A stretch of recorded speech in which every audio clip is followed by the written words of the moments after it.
Come on in, everyone. Good morning.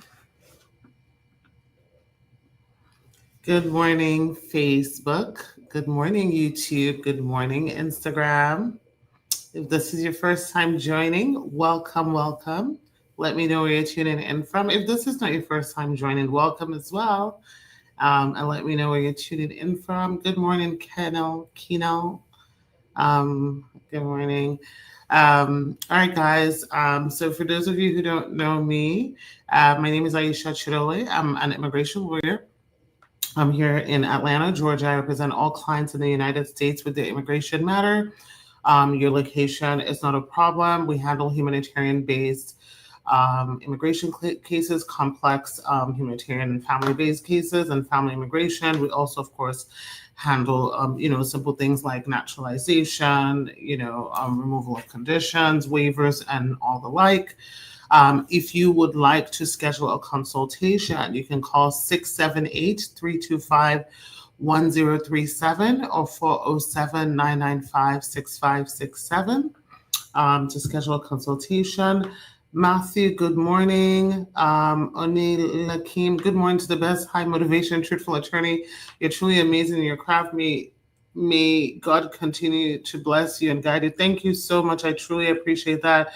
Bassie Herney, good morning. If you guys can hear me, someone is saying they can't hear me on Instagram.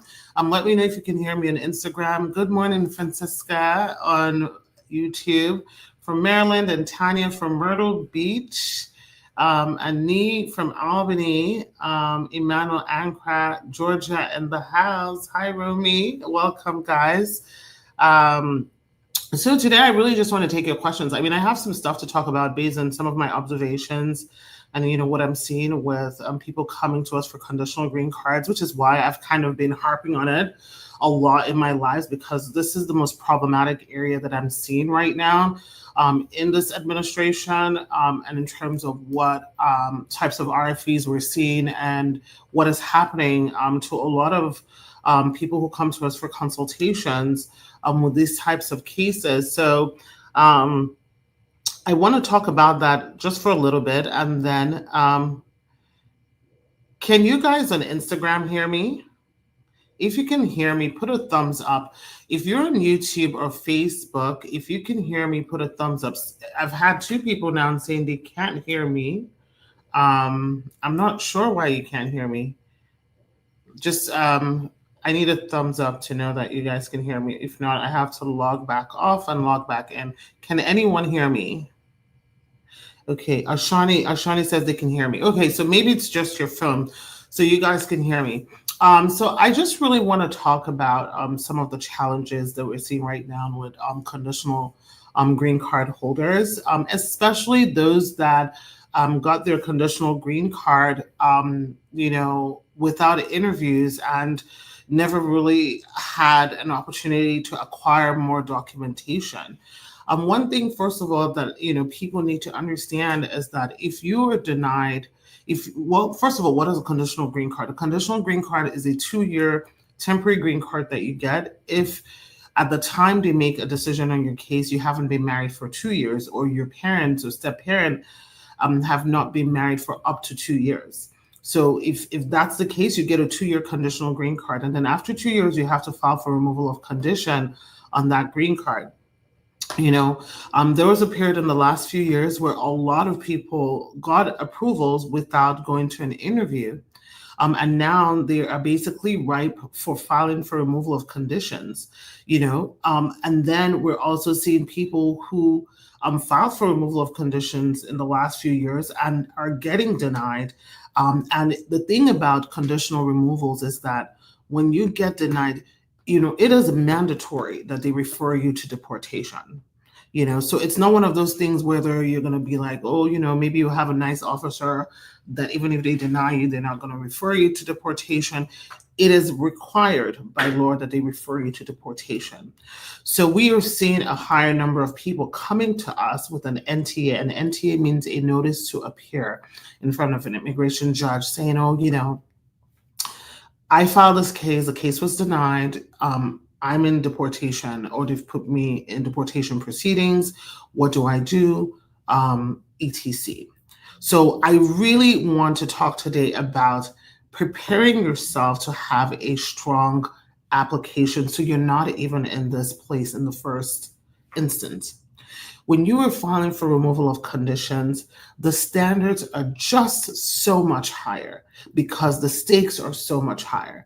Because at this time, they already assume you have a green card, you have the ability to work, you have the ability to travel, and by the time you're filing or by the time they're making a decision, they expect that you and your spouse have been together for a couple of years.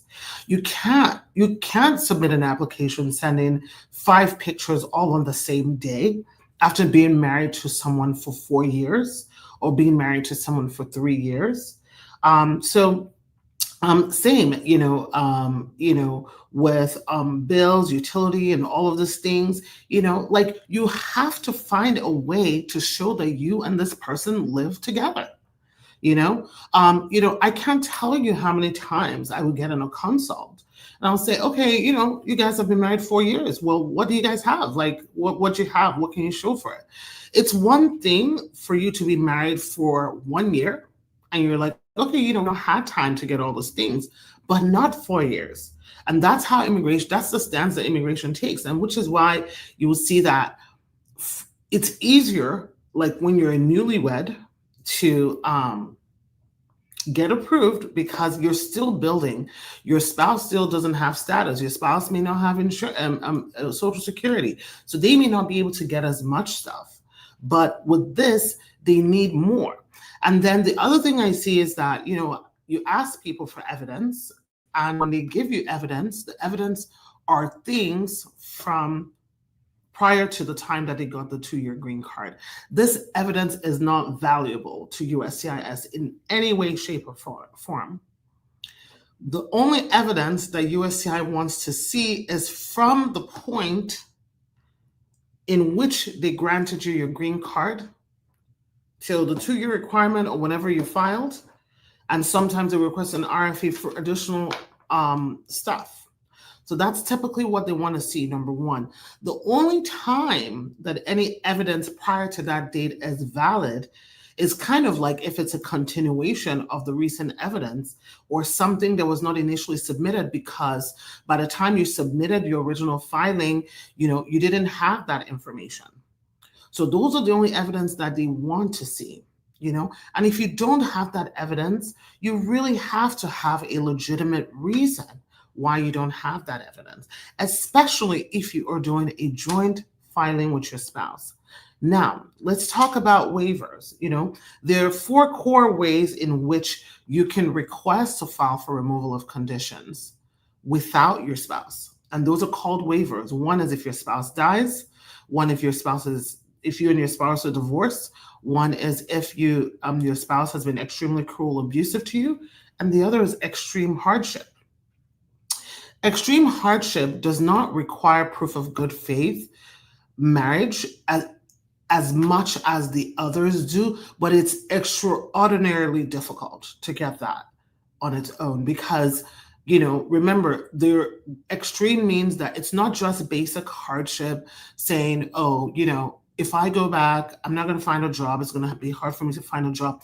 You have to show extreme hardship where an ordinary person will not face the kind of hardship that you're going to face if you had to go back to your home country in order for you to get that, so that's how that would work. So majority of people are going to fall under one of the other 2 waivers, which is based on divorce and based on abuse. But understand this, whether you are filing for removal of condition based on divorce or removal of condition based on abuse, you must still prove that this marriage was a genuine marriage that you entered into. There are many ways, of course, to support your claim, but for one, unlike, say, maybe like a VAWA application where any credible evidence is required, with removal of conditions, when you're filing a removal of condition based on abuse, they are very specific on what kind of evidence that you need to submit. For instance, if you are saying that you've been abused, there must be some sort of psychological evaluation sent. If you're saying that your abuse is mental emotional or whatever, there must. And, if you don't have that, then you need to be showing other evidence where it's physical, or where there's a temporary restraining order because of something that your spouse did, or there's a police report, or there's a court case, or something like that. So it's not I can either send it or I don't have to send it. You must send a psychological evaluation. You must either send that or a letter from a counselor. Maybe you guys went to marriage counseling. If you're a member of a church, if you're a member of a mosque, if you're Jewish, whatever, like your rabbi, whoever, like basically there has to be something from a third party who has counseled you based on whatever is going on in your marriage or was a result of your marriage, in order for you to submit to increase your chances of approval. But outside of that, you must prove that you have a genuine marriage. So I am telling you guys right now, people say, well, I don't take pictures, I don't do this, I don't need. When you are an immigrant and you don't have your status, you unfortunately don't get the privilege to be a normal couple. What do I mean by that? It means that, on any day, if I don't have to worry about papers and my spouse doesn't have to worry about papers, we don't care what we remember about each other. We don't care what documentation we have. But if you know that you are filing for immigration, it is imperative that you are documenting your relationship. You don't just get your 2-year green card and you're like, all right, peace out. Because what's going to end up happening is they're going to deny you and they will put you in deportation. Like, I want to place emphasis on this so that it's very, very clear. You will be put in deportation. It's not a maybe if, depending on the officer, you will be put in deportation. So it is not like your I-751 is not an application to play around with. It's not an application to play around with. Now, moving on from that, let's talk about those of you filing for marriage-based cases. I haven't been on here for a while in the summer, so I feel like I have a lot to catch y'all up on. When you are filing a marriage-based case right now, you need to get your application together the first time. It needs to be as solid as it can be. There was a time where they will send you a request for additional evidence for certain things, right? And you're like, okay, we don't have this, but I know that they're going to send us a request for additional evidence. And this is especially for those of you who are trying to rush submission, but you don't have all your stuff together, okay? Now you can have the officers have the discretion to not send you an RFE and deny your case and just say you don't have enough. I'm just going to deny it. There's no point of even calling you for an interview. An area that I see that's most problematic to a lot of people applying for marriage-based cases is going to be the financial affidavit of support. This is a big problem for a lot of applicants because a lot of applicants don't understand how the income works or how the income is calculated. Because, you would have someone when they're in a consultation, they'll say, oh yeah, I make $100,000, and, like for instance, a family of 2, the income requirement is $27,000, right? This is me just summarizing. And so, the person like, oh, I make $100,000. And then when we're now doing it, we're like, all right, provide proof that you make $100,000. And then when we get the tax returns from IRS, it shows that the person made $10,000. Now, did that person make $100,000? Yes, they could have. But the thing is, people forget that they take deductions, or they take deductions for this, they take depreciation for this, they take this for that, and all of those things reduce your income. So what the IRS and what USCIS looks at is what we call your adjusted gross income. The word adjusted means they have adjusted it to take into account all the depreciation, all the deductions that you've taken in. So you always want to know what your adjusted gross income is, because that is the actual income that is required for you to be successful to petition for someone. And this is for the US citizen that I'm talking about here, because this is a big issue. And there was also a time where even if you didn't make the income during the last tax year, and you now make the income, and we have a job offer, USCIS is no longer accepting that. If you don't make, so let me give a simple example to simplify it for you. So let's say you needed to have made 27,000. So we're still going to use that same number. And last year, maybe you made 25,000. Now you have a new job, and your new job is $50,000, right? And so when you submit your 2024 taxes, which is the taxes that we would have to submit as of today, it's showing $24,000. And you're like, well, but I make $50,000, so I make more than $27,000. USCIS is not going to accept that anymore. If that most recent tax does not meet the number, just know you need a joint sponsor. You need a joint sponsor. If you're an independent contractor or you are a business owner, you need to make sure that you're very diligent with your, with your accounting, just so that when that time comes, you can prove income for months at a time to be able to be eligible, in addition to what's in your adjusted gross income. So I hope that's very clear for those of you in those categories. And then now I want to talk about now VAWA. So today I'm just really basically giving you all tea, like these are the areas where they are really, really hammering on. And you guys know I don't come here for fear mongering. I give you guys facts. I give you like what I see, I share with you, because at the end of the day, when you guys win, I win, because then why am I coming on here to educate you guys, if you guys don't know what you're eligible for and how to be successful, like for those of you filing for VAWA cases, yes, it is much harder when you're a victim of abuse to get proof. Understandable, because we understand that your spouse is controlling. We understand that your spouse doesn't want you to have the certain things. We understand that you don't have a social security number. But the areas right now that we see to be the biggest challenges where they're pushing back on is cohabitation and good faith marriage. Cohabitation and good faith marriage. When you are filing for VAWA, you have to prove that you lived with that person. So it is very important that you find a way, even if you have a controlling spouse, find a neighbor to befriend, find someone that can testify, that can write that affidavit to confirm that you lived there, find something with your name on the bill and that address, just do whatever you can to make sure that you can document that you lived with your spouse, but because of the controlling nature, they basically cut you off from getting anything so that you don't have the ability to file something without them. But do the best you can to get something to prove. Same thing with good faith marriage. Try to document your marriage. Take pictures together when you hang out. Like do things together. Take road trips together. It's hard, like with financials.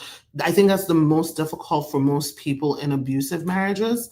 So the financials, I understand, is hard, but whatever you can, try to document it. If you're experiencing mental or emotional anguish, see a counselor, see a therapist, Go do one of those ones online where you can do it like even with a nonprofit. But guys, basically what I'm saying to you is that, it's no longer any credible evidence, but they really, really want people to work hard to get evidence to make the decision.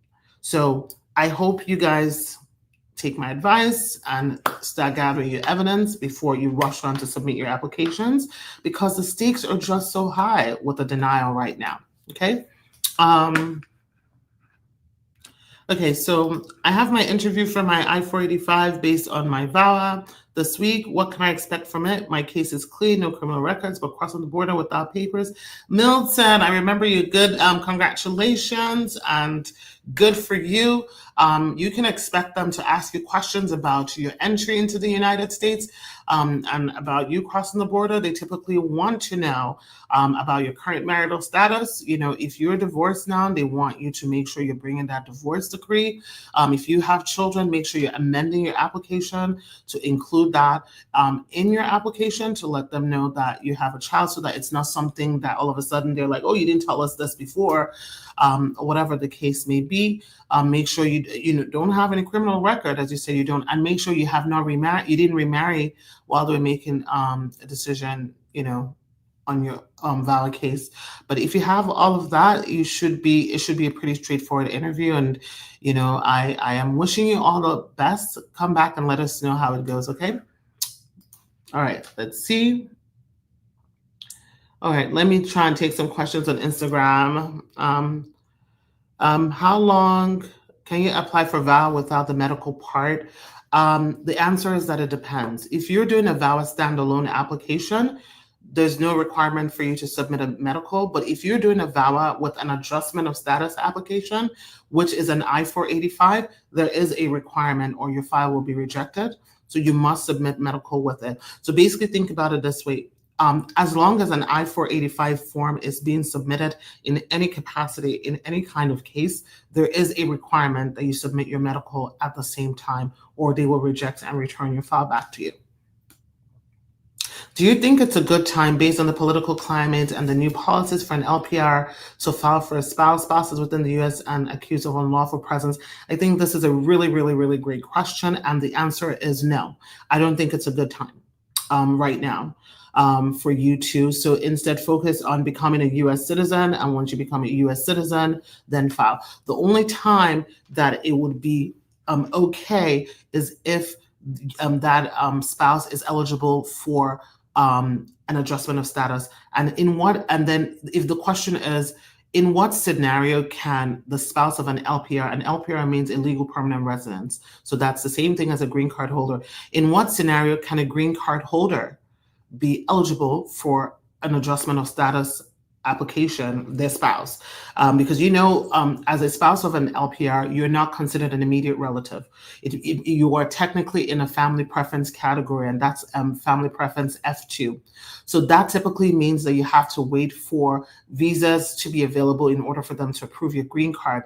The only scenario in which an LPR can file for their spouse and an adjustment of status at the same time, and that it will be okay, is if this is true. An I-130 was filed previously already, and then the spouse came into the United States, but they were within their legally allowed time under the I-94 in the United States.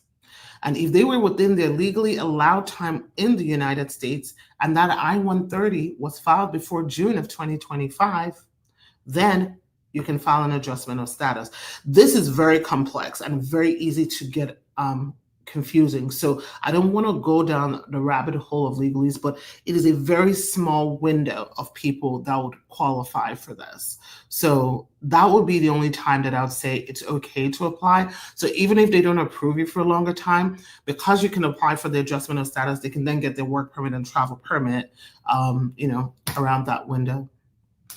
How long after getting a green card can I start applying for citizenship? The answer is going to depend on how you got your green card. If you got your green card through marriage and you are still married and living in continuous marital union with your spouse, you can file within 3 years. So the earliest time will be 2 years and 9 months that you can submit the application. The key here is you must be living in marital union together. So if you and your spouse are still married and your marriage is wonderful, but your spouse is in New York while you're in Georgia because they're doing another job, you won't be eligible because you will not meet the requirement of living together in marital union. But if you're living together, you'd be eligible for 3-year mark. The other group of people that'll be eligible to file for citizenship in the 3-year mark are people who got their green card through VAWA, or people who got their green card because they removed the conditions on the I-751 based on abuse. Those will be the people that will be eligible to file for citizenship at the 3-year mark. Otherwise, everybody else, including those that are divorced, or if you got your green card through somebody else, you have to wait 5 years. So the earliest time you'll be able to apply for citizenship will be 4 years and 9 months. Of course, there are other requirements, as I'm sure you know, like your criminal records, child support, tax history, travel history. Those are all things that they'll look at. And then if you're male, your selective service when you signed up for it. So if you meet all of those things, then you'd be good to go. Okay. Let's see. How long does it take to get a work permit after biometrics? There is no published timeline from a biometrics to work permit because they're totally two different things. The biometrics is really just for your fingerprint and to determine criminal records and all of that stuff. So it's best that you count from the type of application you have and when you filed it. So for most people, if you're doing like a CO9 category, which I feel like it's a majority of the people probably on this live, you're looking at anywhere from like 4 to 10 months. I would say that the average people fall somewhere between like 5.5 to 6.5 months. Of course I say that, but there are going to be some people that get it earlier, or some people that get it later. But the whole idea of the 5 to 10 months is like usually USCIS doesn't want you to do an inquiry until that timeline has passed. So that's the window basically that you would be looking at. And this month you counted from the date on your receipt. So 5 to 10 months from your receipt date, like when it says received date, that's what you're going to count. So Shayna says, my friend just got her 2-year green card, but she and her husband are not getting on. How she's going to get her 10-year green card? Well, you must have just joined. Have your friend log back in and watch this live from the beginning, because that's what I talked about all of the first 10 minutes. Okay. Let's see. A friend of mine got married and applied 3 years ago, and she never got a green card, and they asked her for more proof of the marriage. Now they just send letters saying the amount of months they have to wait. I don't know if you're commenting or you're giving me, you're asking a question. So let me just skip that one. All right, let's see what else we have here. Is there any chance that a person who came across the border and married to a U.S. citizen can get a green card? If you're saying if they can get a green card while they're in the U.S., the only way would be if they correct that through either you crossed the border and you were eligible for TPS and you traveled out and came back in, or you were in DACA, you traveled out and came back in, or you have been here since you crossed the border and you're eligible for VAWA.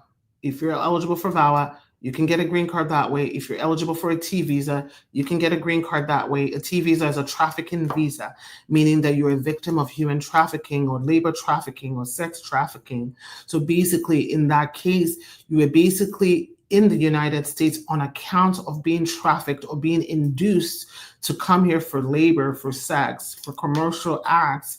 And basically you were forced to stay here because of that situation, and having or deporting you will cause extreme hardship to you. So that is what a T trafficking visa is. And then the other category would be a U visa. A U visa is if you are a victim of a serious crime. If you're a victim of a serious crime, you can also be eligible to get a green card that way if you cross the border.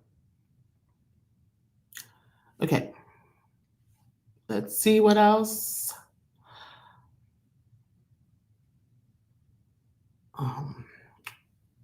My friend got his 2-year green card based on marriage, and his wife cheated on him and got a baby with someone else. What is your advice about his situation before applying for removal of condition?